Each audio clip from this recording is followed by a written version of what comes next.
Hello, Olga. Just finished. I watched 11 and 12, so gonna get a couple videos back to back. But great work. I will go over my notes first and then look through your comments. Yeah, right off the bat, I loved your tone, coaching his body, really conscious of feet flat. Sometimes I'll say, hips straight, knees straight ahead, face forward. I think because you got in the habit of having to kind of reset for missed pokes, now that he's kind of finding more of a flow, and when he's poking two letters back to back and they're on the same board, if you can, keep that board just still and maybe do a little more gestural prompting, but try and get out of the habit of kind of after every letter a little reset. I still find myself doing that a lot, especially like just a mini one.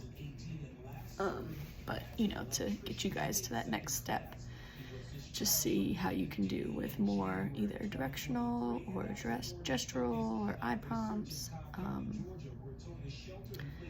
And I was wondering if he could see himself on the camera, and if so, I would turn it the other way so he doesn't have that kind of distraction.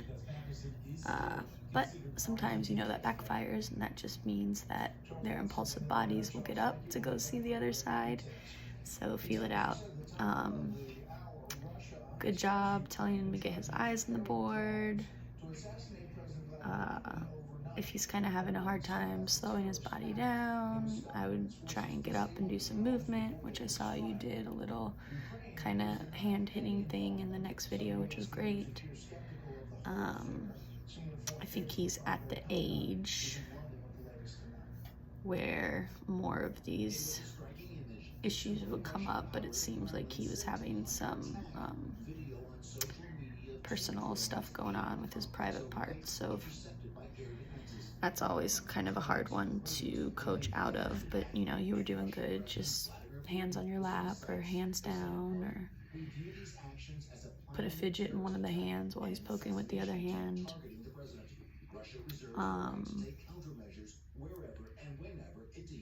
When you're coaching Mom, I loved, how you prepped her, all of that.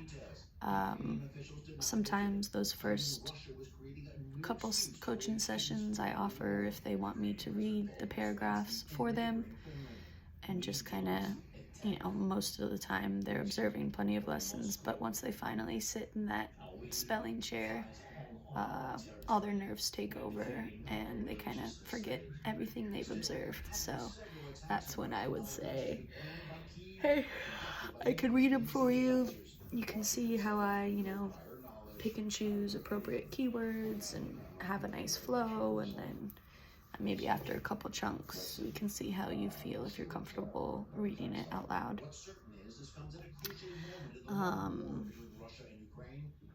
When you're first coaching, a new CRP or a parent, always think about that warm-up spell-only part, whether or not he was technically warmed up with you, for those 20 minutes. But if he's just starting with Mom or Dad or anyone else, have them do a few spell-onlys and then go into greens. If you can, work with just one person trying to prompt and coach his body so he doesn't have too much of that outside noise coming in. And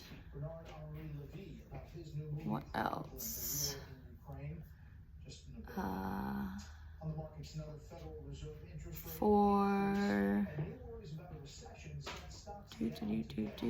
Sorry. So yeah, don't start with a green with her first word ever. Remember to remind her not to say no if he mispokes. Bring the board down a little bit lower to his knees. And the no thing too, I always tell people it happens to everybody, and even myself, and you don't even realize you're doing it, but you know, just make it light and fun. Again, you know, prompt his hips forward. And then I think at one point the mom was saying like, oh, what if he doesn't know or whatever, but he can get all the letters on his own. And just remember to remind her that we're not testing, you know, spelling or comprehension skills. We're just supporting his motor and building these new motor pathways. And then also too, I loved all of the information and tips you were giving him. But when you first kind of start with these coaching sessions, you know, you can say like, hey, I know I just gave you a lot of information, but for this next week, you can try spelling 10 minutes or so every day, every other day. I want to make it fun and light. And then for this week, I really want you to focus on these 2 or 3 things and just kind of really bring it all in. The most beginning, or in the beginning, my go-to, this is your super duper focus, is consistent, still, steady board placement, making sure he's in the seated position to poke, and then that typically it's a pencil grip, but he's just doing sensory. So then you could say, you know, work on different initiation prompts, which can be as simple as dropping the board, saying things like first letter is, look for it, find it, go right to it, and first letter, go, get it, eyes on it, show me, poke it, all sorts of stuff. And let me see your comments. Yeah, you're doing amazing. I mean, the tone and not repeating his name and everything is just so awesome. Good job removing your spell words.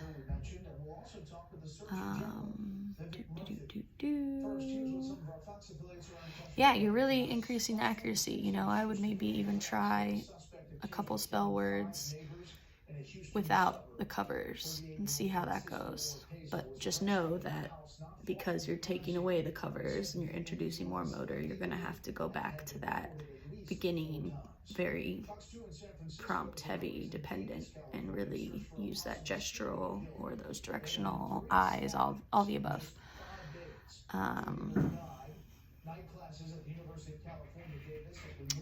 Yeah, a week off will always kind of get everyone a little wonky.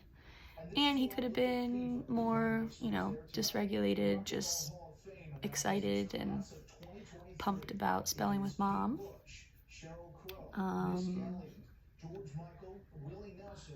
You're doing amazing, amazing, amazing, amazing. Your tone, everything.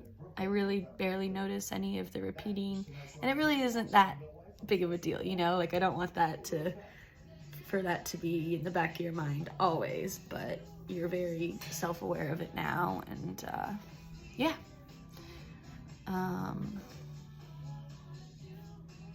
Yeah, I'm just so proud of you guys, and I can't wait to see and hear where you guys go in the future.